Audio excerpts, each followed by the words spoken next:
Another issue that struck me was the existence of homeopathy.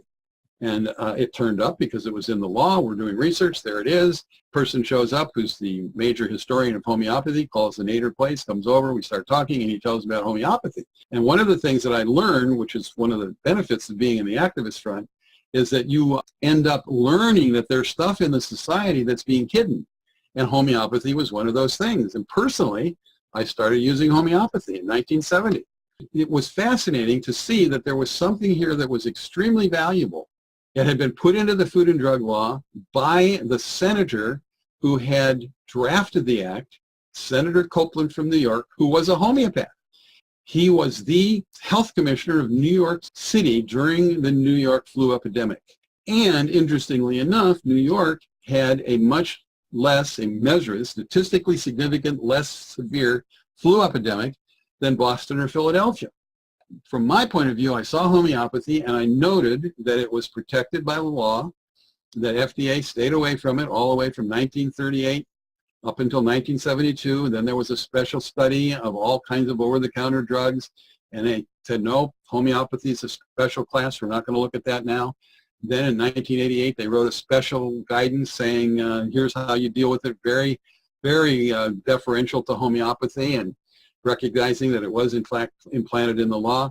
And then in December of 2017, boom, the FDA decided to shift everything around and say homeopathic remedies are the same as pharmacologically active chemicals, and then try to build a whole bunch of restrictions about it. And that's a big fight going on right now. We just got back from a big appointment at the FDA. This is my friend and attorney, Jim Turner, for Americans for Homeopathy Choice, and I am Paula Brown. This is a top 50 remedy kit by Washington Homeopathics.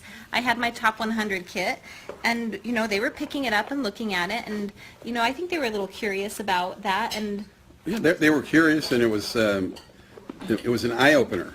What we wanted to do is bring them into the world of homeopathy so they understood that there wasn't a bunch of aliens with some kind of weird idea that had been thought up and brought there from people that they didn't know and weren't their neighbors. So I have read the draft guidance, forwards and backwards, and I've memorized paragraphs.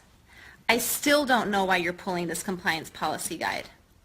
And then she says, well, you have to read it and it's in there. And I said, you know, this is a big issue. You're pulling something that has been very effective, and it's concerning to me. The answer to that question should be on the tip of your tongue.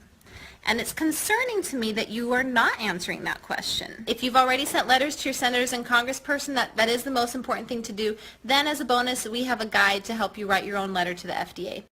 6 million Americans apparently are using homeopathy presently. 200 million Indians, the British royal family are using homeopathy. The products themselves do not carry any side effects.